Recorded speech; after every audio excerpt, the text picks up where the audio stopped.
الحمد لله نحمده ونستعينه ونستغفره ونؤمن به ونتوكل عليه ونعوذ بالله من شرور أنفسنا ومن سيئات أعمالنا من يهده الله فلا مضل له ومن يضلله فلا هادي له ونشهد أن لا إله إلا الله وحده لا شريك له ونشهد أن سيدنا ونبينا ومولانا محمدا عبده ورسوله أما بعد فأعوذ بالله من الشيطان الرجيم بسم الله الرحمن الرحيم يا أيها الذين آمنوا قوا أنفسكم وأهليكم نارا وقودها الناس والحجارة صدق الله العظيم. بزرگان محترم اور میرے عزیز دوستو،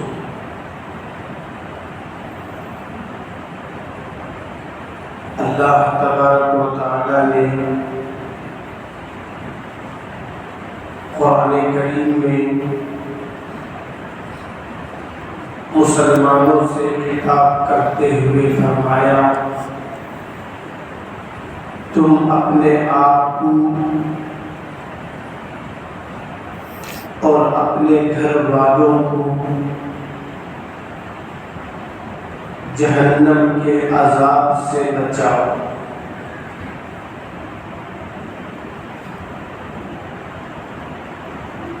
کیونکہ جہنم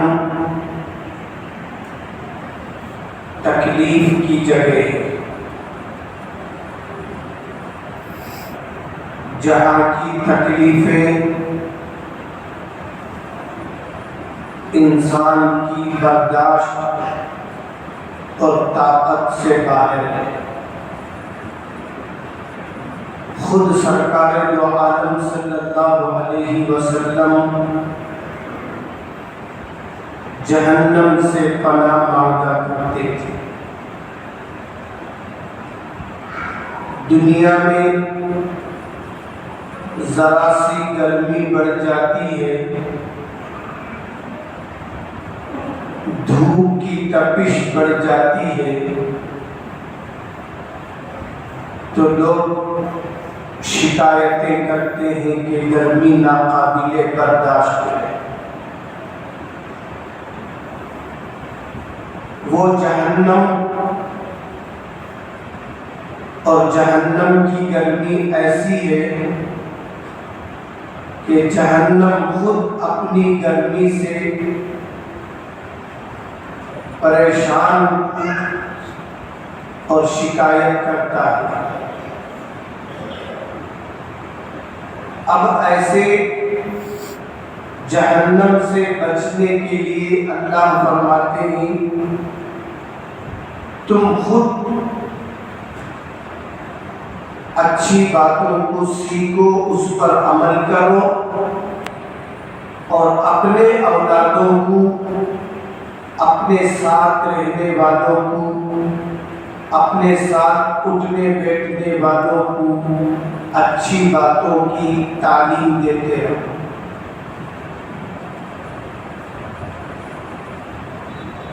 اور جب تم اچھی باتیں بتانا چھوڑ دو گے، سکھانا چھوڑ دو گے، خود بھی برائی میں مبتلا ہو جائیں گے اور امت بھی برائیوں میں مبتلا ہوتی چلے جائے گی۔ آج ہمارے بڑے فرماتے ہیں امت کا 85% یعنی 80% امت جہنم کے کنارے پہنچ چکی ہے۔ اب بھی اگر ہم اپنے آپ کو اور اپنے گھر والوں کو نہیں سنبھالیں گے تو ممکن ہے چند دنوں میں وہ بے دینی کی آگ ہمیں بھی جلا دے، ہمارے گھر والوں کو بھی جلا دے۔ اللہ کے نبی صلی اللہ علیہ وسلم اس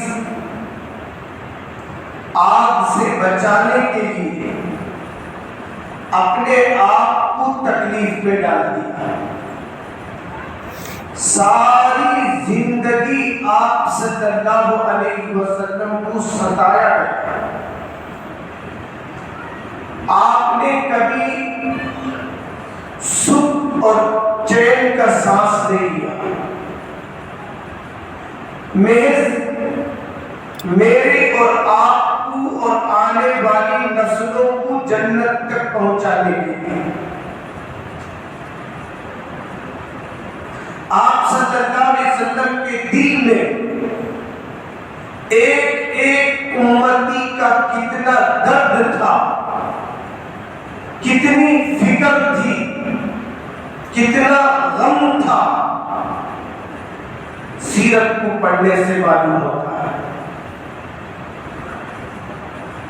روایتوں میں آتا ہے حضور صلی اللہ علیہ وسلم کے سامنے ایک جنازہ گزرا تو آپ صلی اللہ علیہ وسلم نے صحابہ سے پوچھا یہ کس کا جنازہ ہے، یہ کون شخص ہے؟ تو صحابہ رضی اللہ عنہم نے فرمایا کہ فلاں ابن فلاں کا جنازہ ہے۔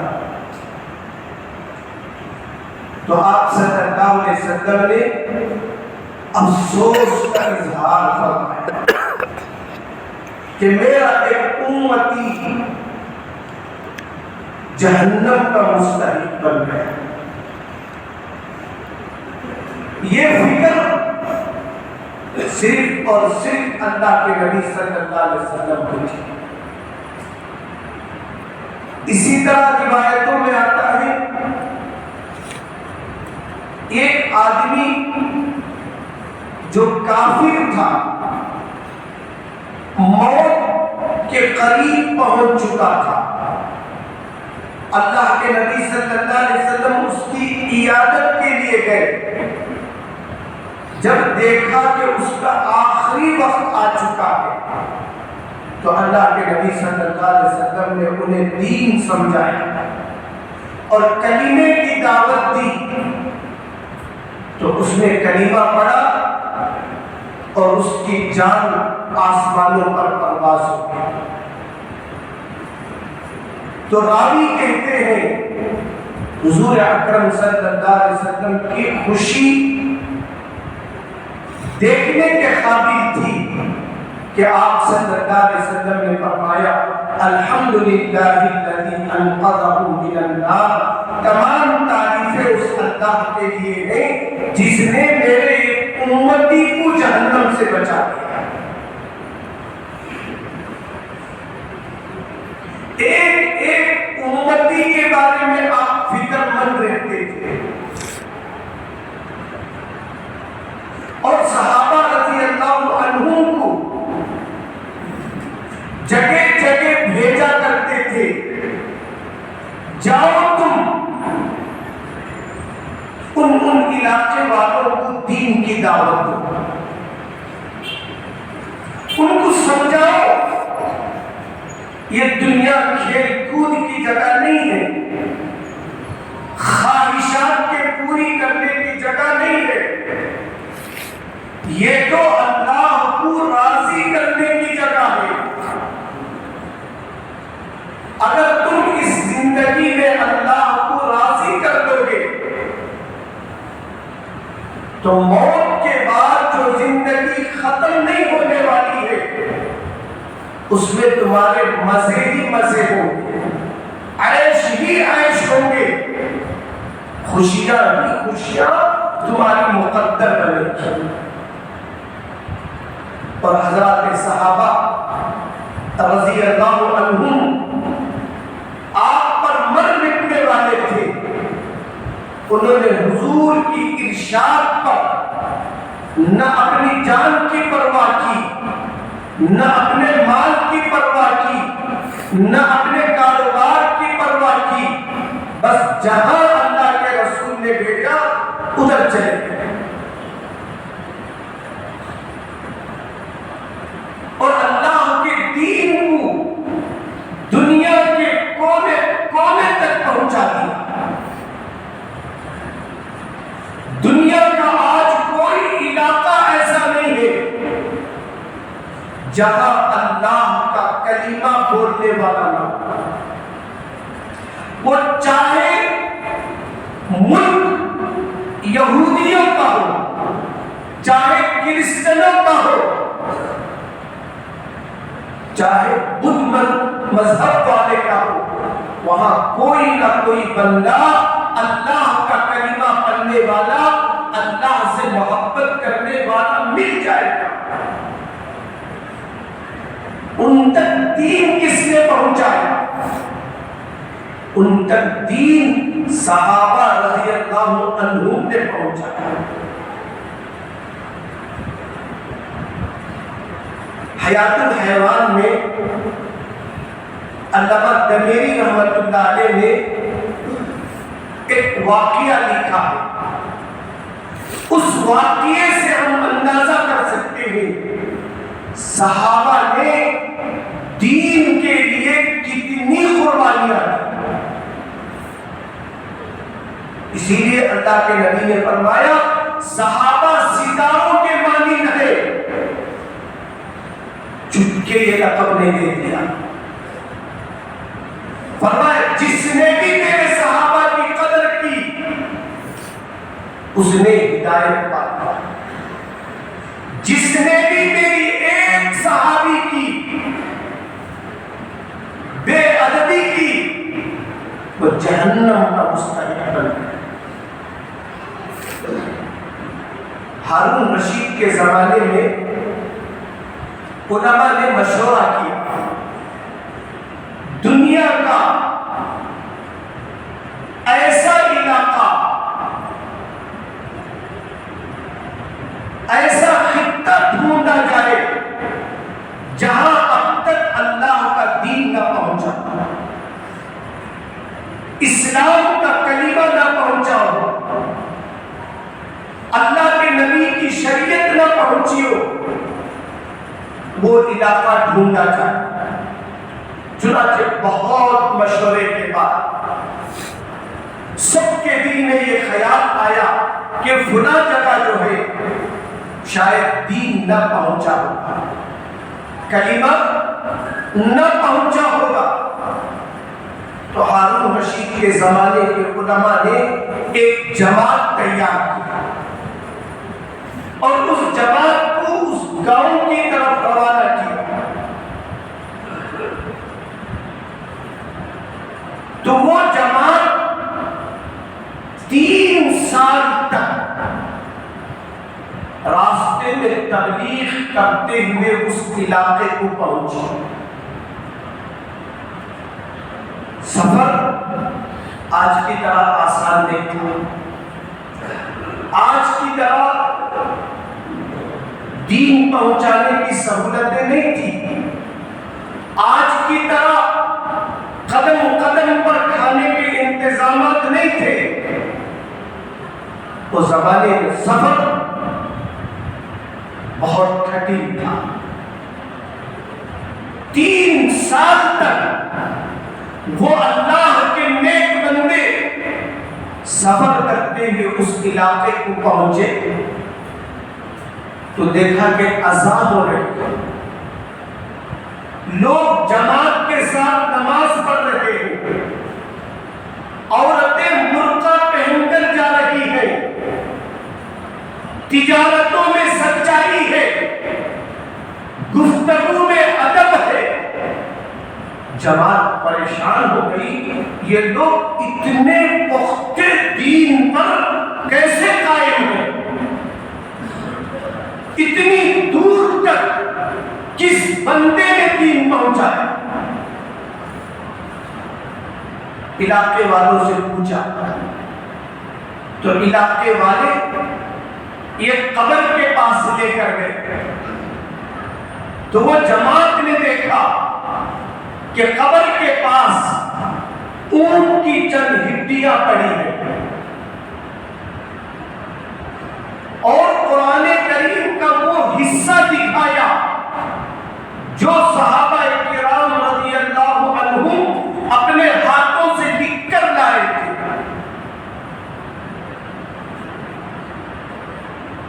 تو میرے بزرگوں اور دوستوں، قربان جائیے صحابہ رضی اللہ عنہم پر اتنی دور دور تک انہوں نے اللہ کے کلمے کو پہنچایا جہاں تک انسانی دماغ کام نہیں کر سکتے تھے.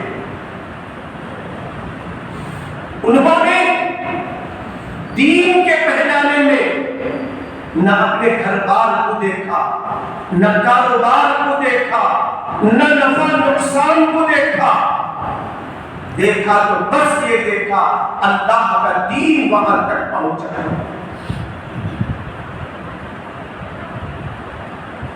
ہر صحابی کی یہ تمنا تھی کہ میں بھی جاؤں لیکن اللہ کا دین دنیا سے نہ مٹے. ہر صحابی کا یہ جذبہ تھا. ہر صحابی دین کے لیے اپنا جان لٹانے کو کامیابی سمجھتے تھے. آج کوئی جماعت میں لگ جائے، دین کے کام میں لگ جائے، لوگ مشورے دیتے تھے کیا بات، تیرا فیوچر کیا ہوگا. حضرت بولتے حضرت یہ نرما ملک میں کیسا در چلا گے، تمہارے بچوں کو کیسے پڑھائیں گے. خیر پوچھنے والا اندر دے تو واقعی قابل تعریف، وہ بھی زبان سے بولنے والا تھا، وہ بھی کیا کہ اپنے جب سے نوٹ آؤٹ کر دینے والا نہیں، نہ کوئی فیس ادا کرنے والا. لوگوں کو فیوچر کی بڑی فکر. فیوچر اللہ کے ہاتھ میں. ایسے بہت ساری مثالیں زمانہ دیکھ رہا ہے. جتنا پڑھا لکھا آدمی پریشان ہے، ان پڑھ پریشان نہیں. جتنا دین کا آدمی مطمئن ہے، دنیا کا لکھپتی اتنا مطمئن نہیں.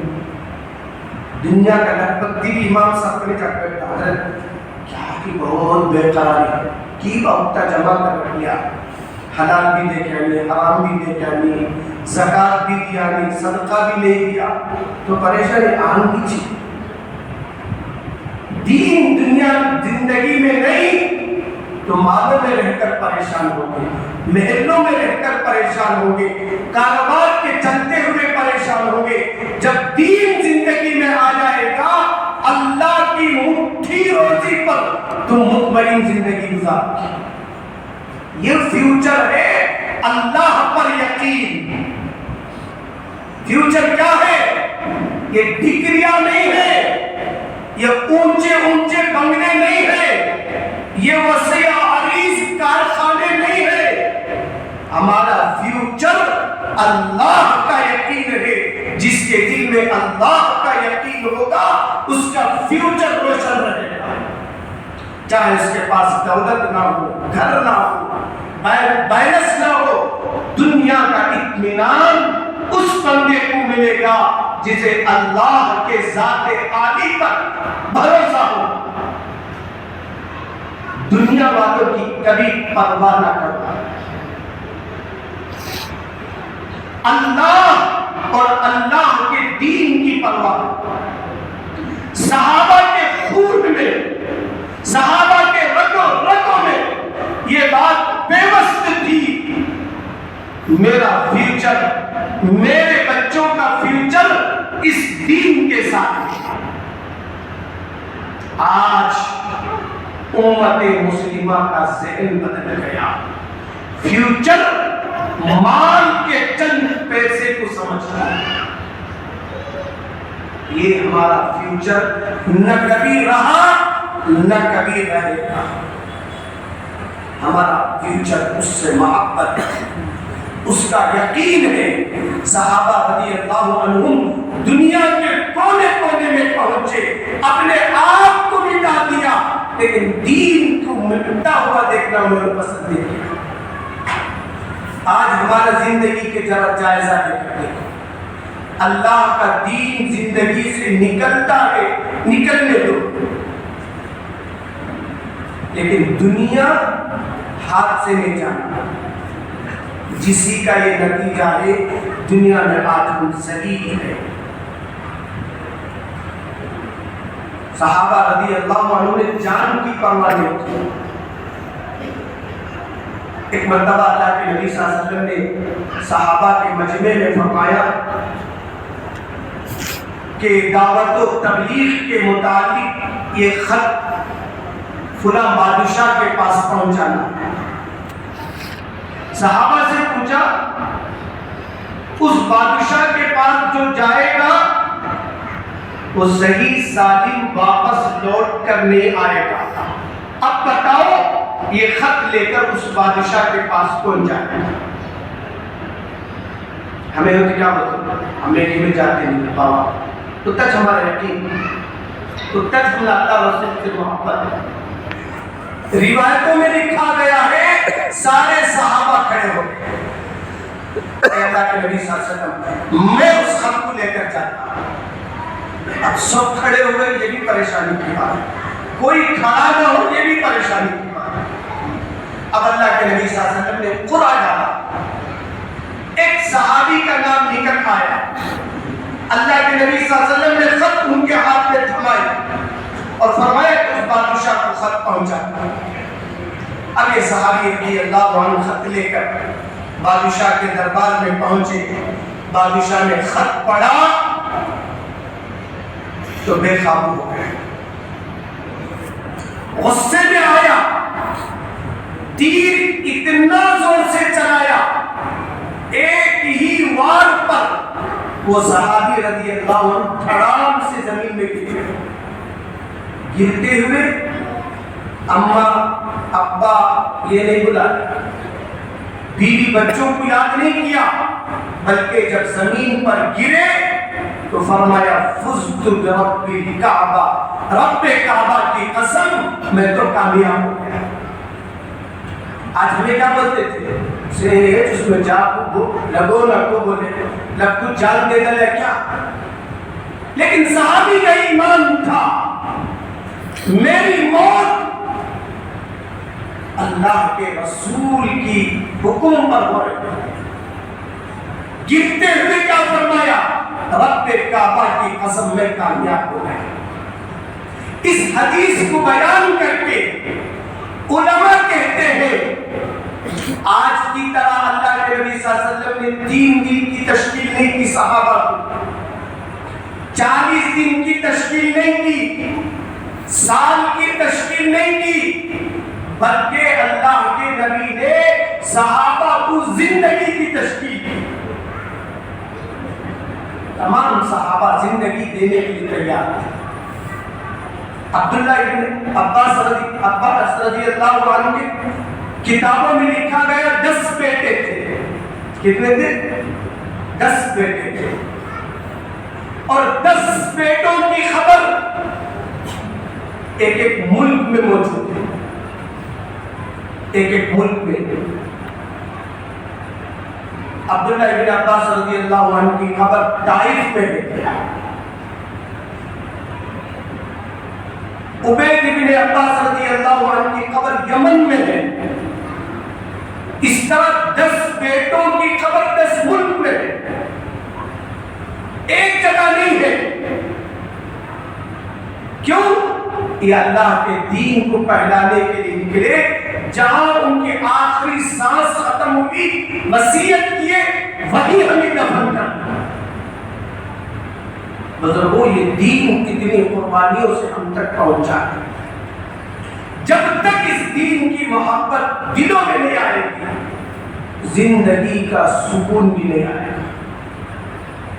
دنیا ہی کو دنیا کے دولت ہی کو اپنا فیوچر سمجھو گے کبھی زندگی میں عزت نہیں پاؤ گے۔ یہی اللہ کے نبی صلی اللہ علیہ وسلم نے فرمایا کہ تم دین کو جان سے قبول کرو، دین کے ایک ایک حکم کی قدر کرو، ایک ایک حکم پر جان دے دو۔